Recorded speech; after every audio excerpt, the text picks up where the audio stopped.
Thank you so much. I loved hearing from all of you. I just want to acknowledge Dr. Lockhart, because when she came to our first session of the Elevate cohort last August, she was working on her dissertation, and now she is Dr. Lockhart. So congratulations, Jayla. Thanks to all of you for sharing your experience. Just, when we started this program back in 2019, we knew that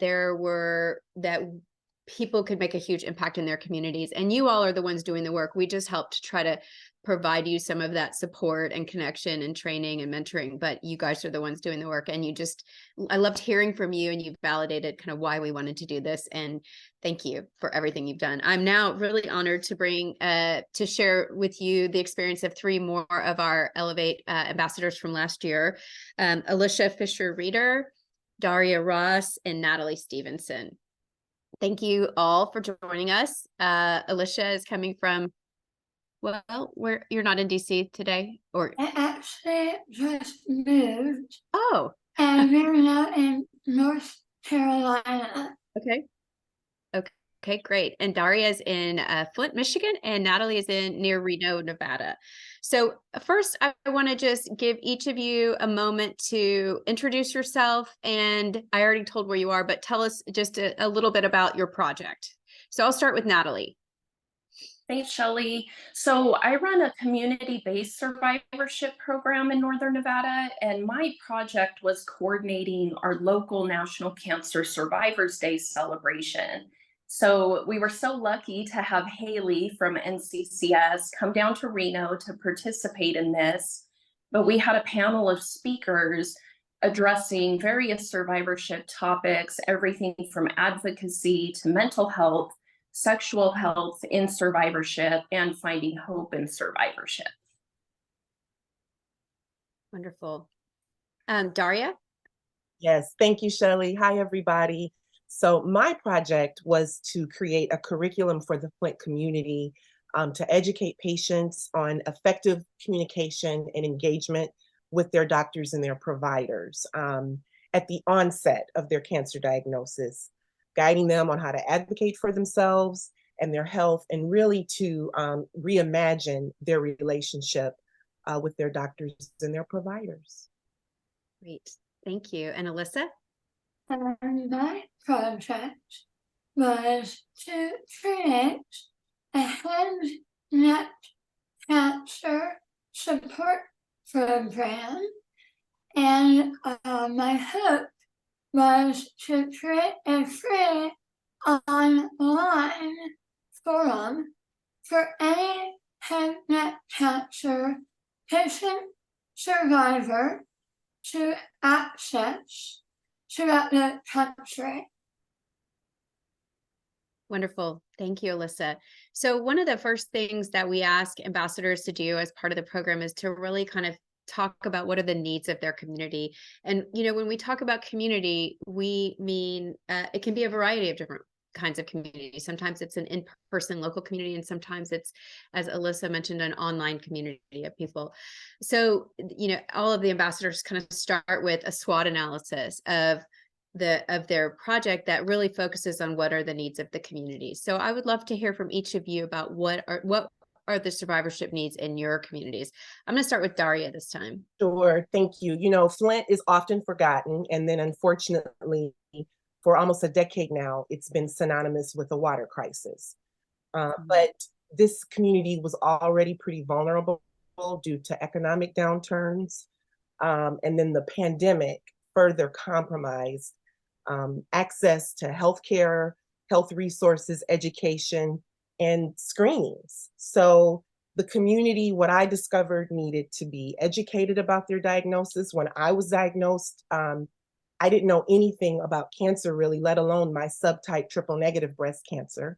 And then finding out that it, affects people of color and younger women at a higher rate, I wanted to know why. So the intention behind education is to fill gaps and directly target the inequities and the disparities in the community. And that's what Flint needed. Wonderful. Alyssa? The head and neck cancer diagnoses are on the rise among younger, non-risk youth around the world. And unfortunately, unlike other cancer survivors, NCCS survivors' struggles do not end when cancer treatments end. Therefore, HNC survivors' lives are uniquely expensive, and there are a plethora of challenges survivors face daily, including eating and speaking.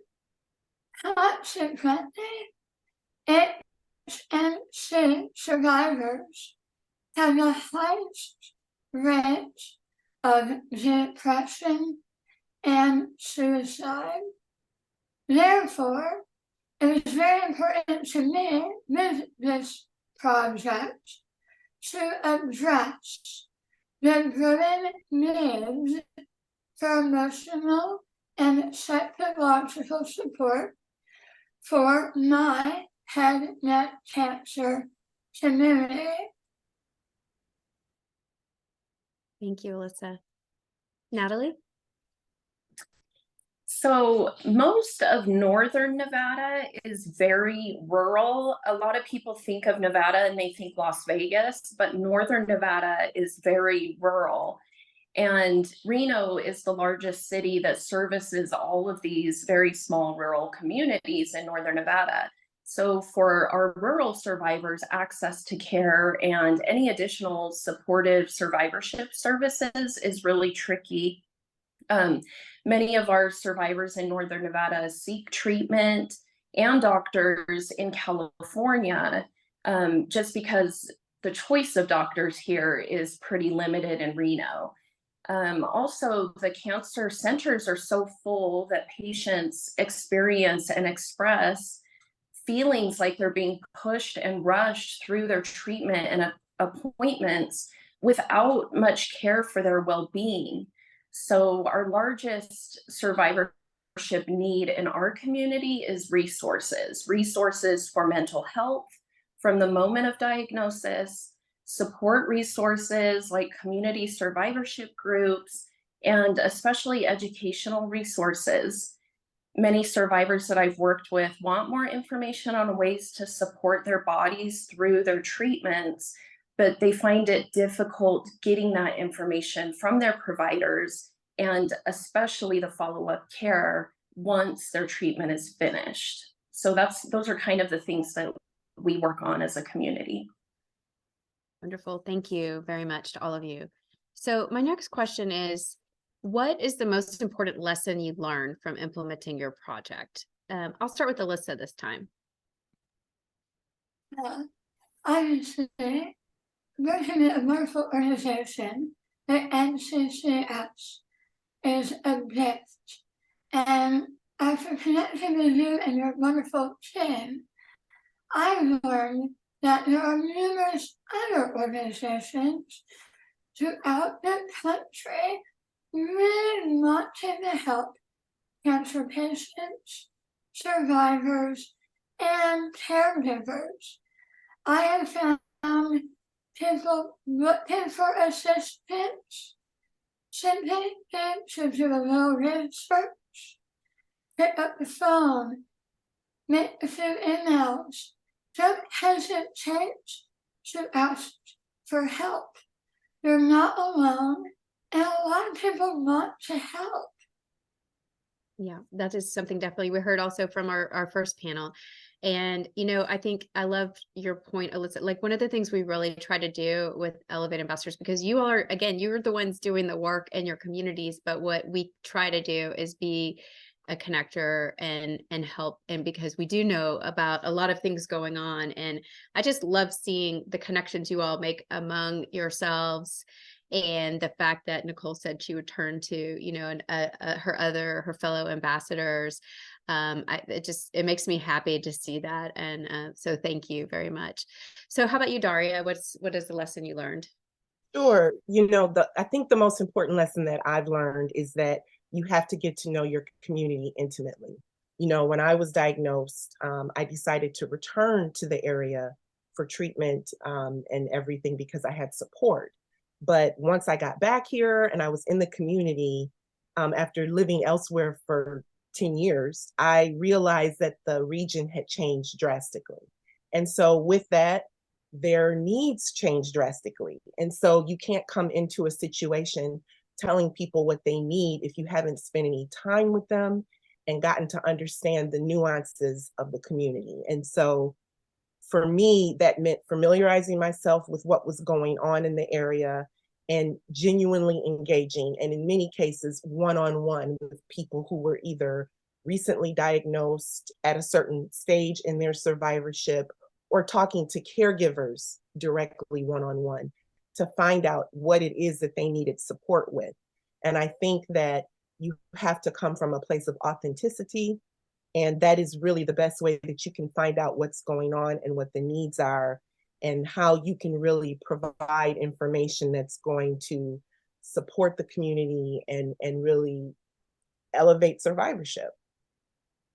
Well, and I'm going to ask you a follow-on because part of that is also adjusting your plan as you go, as you learn more. And you had to do that, right? I mean, you had you go into it with one thinking you're going to do one thing. And then as you learn more and as you talk to people, you realize ways you have to change your plan to really meet the needs of the community. Absolutely, 100%. Thank you for that, because I thought when I went into this that it was really just going to be talking about what my cancer meant and all of that. But then I realized that I had to even dial it back further and talk about really basic details about cancer and a diagnosis and what it means to get a screen and what screenings are and what certain terms mean in the spectrum. People just don't know. And as was mentioned earlier, there's inherent mistrust. So a lot of times people don't even want to ask you questions.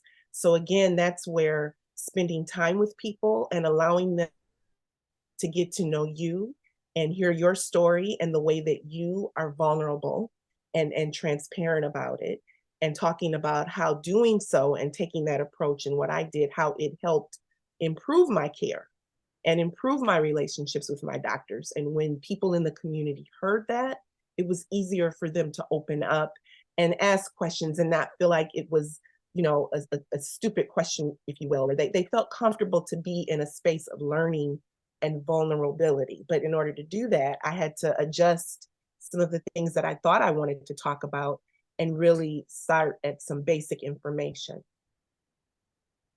Great, thank you. And Natalie, what about you? Yeah, the most important lesson that I learned going through this project is really how unique every survivor is. So we all have different cancer experiences, but we share a lot of things in common. And that's where we can really help to build survivorship initiatives are based on those commonalities. What I ran into is last year we had a National Cancer Survivors Day celebration, but it was just this party-like celebration where we invited the whole community, survivors and supporters and community members. They all showed up for this celebration. This year, we started the celebration off with the survivorship speaker series. Then we had the celebration. And what we learned by adding the survivorship speaker series was that we mainly attracted survivors to the event, which was excellent, but we didn't have the variety of community members and supporters show up for the speaker series. So for me, that was very eye-opening. I figured that this would be a full community event, that the doctors and the cancer centers, all these people would want to come out to listen to these great speakers that we had presented. And that didn't really happen. And so I really learned that some people want the meat of talks and presentations, and others just want to come out and have the supportive party. So just keeping in mind the variety of ways that people want to be reached and supported in their survivorship is really an important aspect. And I learned that through this project. Wonderful. So my next question is, what was the biggest challenge in addressing that you faced in addressing survivorship needs in your community? And I'm going to start with Natalie this time. The fun one, the biggest challenge for me really was communication and collaborating within the healthcare system. I really get the sense that providers are overwhelmed on the treatment side, and it's just left less room for collaboration on the survivorship side. So collaboration has gone really well with our other community organizations that are working on survivorship from various angles, but we found it very difficult to collaborate with providers within the healthcare system.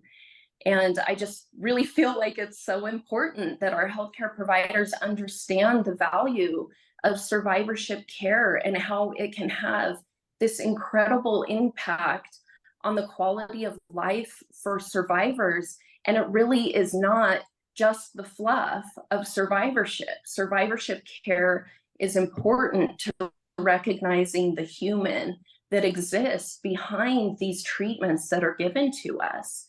And my hope is that with just more outreach and education, letting our healthcare providers know that we have services, survivorship services in our community, that they'll start to value these survivorship initiatives more in our community. And Natalie, the just the fluff comment is something you actually heard from someone in a cancer center, right? That and how they described survivorship care. Yes. Yeah. And that was really tricky for me to hear a medical professional refer to it in that way, because my cancer experience has been 10 years long. I was originally diagnosed 10 years ago, and I really had trouble in my survivorship once I finished my treatments. And to hear somebody say that it's the fluff, I just want to express the fluff could have changed my entire life for those several years that I really struggled. So let's not call survivorship the fluff. Let's call it an important piece of taking care of people after they've gone through such an impactful event, an event that impacts us not just from the treatments that we receive, but it influences all these other aspects of our lives. So survivorship is very important to the individuals that we're dealing with here. And do you feel like you've had some success in sort of getting that message across with the success of your National Cancer Survivors Day event, or you still feel like it's a ongoing battle? Yeah, so that was kind of the tricky part about the event, is that I was really hoping, especially that since we had Haley coming to speak, I really hoped that our event would bring out those oncologists and the medical providers, and we just didn't see them coming out for that event. So that was kind of a downfall of that. But I know that at the end of that event, almost everybody in that audience, participators, survivors, came up and just said how grateful they were to have had such a great event come to our community. So I know that it made an impact on the survivors who attended. But yeah, I was a little, that was the downfall of it, was not getting the medical providers there the way that I had really hoped. Well, you can keep working on them, and maybe we can help you with that. So next, I'd love to hear from Alyssa. As all of you can imagine, making phone calls is a bit tricky with a speech impediment like mine. However, I was very lucky in the fact I did not have any challenges addressing head and neck cancer survivorship needs in both my local community as well as those that I network with throughout the country. Both as a survivor and a founder of the Head and Neck Cancer Fund nonprofit, I have always found that people are eager and wanting to help, so much so that a fellow NCCS Elegant Ambassador was willing to help me connect with a hospital in need of a head neck cancer support group. And thanks to her and her willingness to help, we now have a free forum for anyone from the country to join. And it's just incredible. So I think some of it, Natalie and Daria and all my other friends here and Shelley, I think together, even with a little hiccups, it is tremendous what can be accomplished. Thank you. That's amazing. And it makes me really happy to hear that. Thank you. Daria? Yes, thank you. So I think my biggest challenge has been really trying to find consistent ways to engage with the community and stakeholders in the community. And as we all know, specific needs change. So you're in an environment where the community's needs are constantly changing, and then you have organizations and roles and people change. So staying connected in, quick-paced environments like that can be a bit overwhelming at times. And then when you add to that, everyone's got limited resources, you can kind of get lost in the rabbit hole. And it really is what I think a delicate balancing act. So you can lose focus. And so I think that for me, with those challenges in mind, I always try to remember that the goal of this is to help people and to create equity and access to care, because I want people to understand that there is hope on the other side and that they can thrive. We hear those words all the time, but no matter what the obstacle is, you can overcome and you can thrive. And when we're talking about cancer diagnosis and people's health related matters, they have to kind of change, especially in vulnerable communities where they don't trust people. They know the history. They don't want to talk about it. It's taboo to talk about it. You have to change that. And so I think remembering the intention, for me, that's really important. And every single time I keep that in the forefront, I think it's very gratifying when I'm able to connect and people talk about the fact that they had a good experience at the doctor, or they asked these questions and it helped them make a decision about their care. So I think in very small ways like that, we move the needle, and it is progress. It may seem small, but I think that that is what you have to be mindful of, even with all of the challenges. Thank you, Daria. And it just reminds me of what Mary McCabe always says, who was one of our amazing mentors to our Elevate ambassadors, and that, it can be, change happens in small increments, and the small things you do can add up to making a big impact. So my final question is to each of you, what advice do you have for advocates looking to do this kind of work in their community? And I'm going to start with Natalie. I just want to say, go for it. Find strength in your story. At times I have felt whiny when I'm talking about all the different ways that cancer has really permanently affected my life.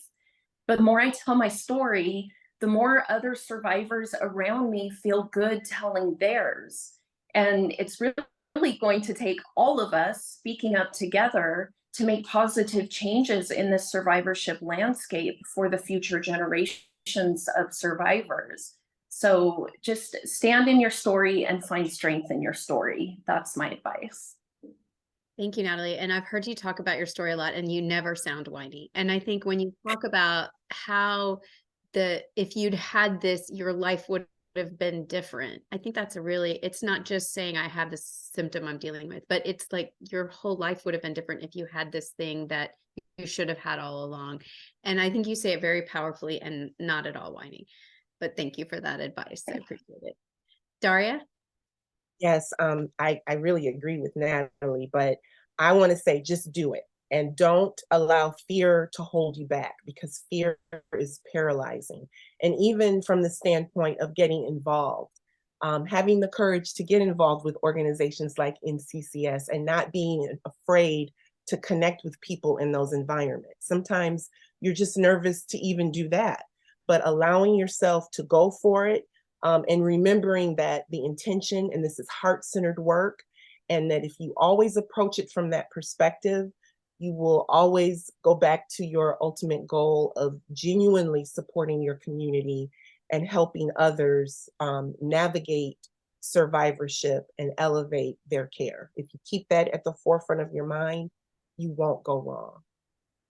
Right. And that's really the foundation of advocacy, really. It's using your own experience to help others and try to make it better for them than maybe what you experienced. And how about you, Alyssa? I completely agree with Natalie and Daria. I would also suggest focusing on something that is important to you. Your compassion and your vision can directly help other survivors in your community. So wish you the best of luck and enjoy the process. You'll meet wonderful, wonderful people, and they become lifelong friends.